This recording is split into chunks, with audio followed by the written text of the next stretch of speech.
The European Parliament's chief Brexit negotiator, Guy Verhofstadt, joins us from Brussels now. Very good morning to you. Good morning. It's good to see you. Now, you have been very forthright in your language already, saying that the Prime Minister Theresa May's continual mention of security and how security in the EU may be weakened as a result of this whole process, you've described that as blackmail. Why do you think she's blackmailing you already? I didn't use the word blackmail. It was a journalist who asked, is this blackmail? And I said, I'm a gentleman and I never believed that Mrs. May will use or abuse blackmail. But what I think is not possible is to say to the European Union, well, look, we will only cooperate on security if you give us a good trade deal or a good economic package. That is not done. The security of the citizens is so important. The fight against terrorism is so crucial that you cannot negotiate that with something else. So what we propose is to make an association agreement between the UK and the European Union with two consistent pillars, one on security, fight against terrorism, internal and external, and on the other hand, a good trade deal, a fair trade deal, where it is clear, naturally, that outside the European Union you can never have a status that is so favourable than as a member state of the European Union. Now, that's really interesting that you say you're innocent of using the word blackmail. That was something that was put to you by a journalist.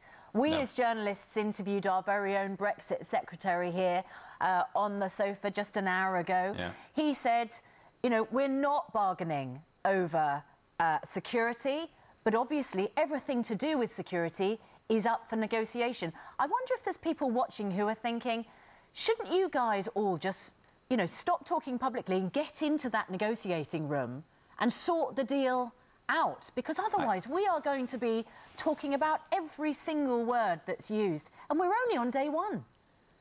Exactly. Exactly. We not even started the negotiations. That will be done after the European Council has decided on the mandate for this negotiation, and it will happen only on the 29th of April. And moreover, what I think is that the first item to be discussed in this negotiation is, in fact, the rights of the citizens, the residence rights of the citizens, the UK citizens living in Europe, and at the same time the European citizen living in Britain. Because what we need to do is not to start a war on wording like the blackmail of the journalist. What we need to do is to give certainty, the fastest as possible, to the residents living at both sides of the channel, because they are for the moment the victims of this uncertainty that has been created, let's be honest, 9 months ago with the referendum in Britain. And in the same line, what I want also to do, and that is recognized for the first time in an official proposal of the European Parliament,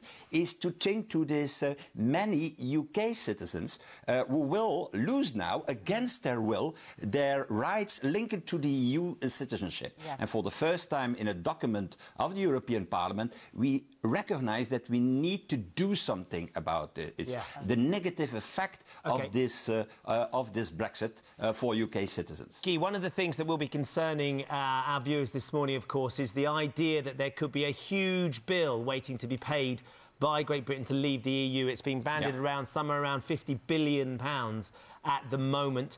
If we don't reach this deal to leave, will you be still expecting the UK to pay up and pay that bill? And how much do you envisage that being? Yeah, well, for the moment it's far too early to give figures, because my approach of this is let's first of all start with the rights of the residents. That's more important than the money.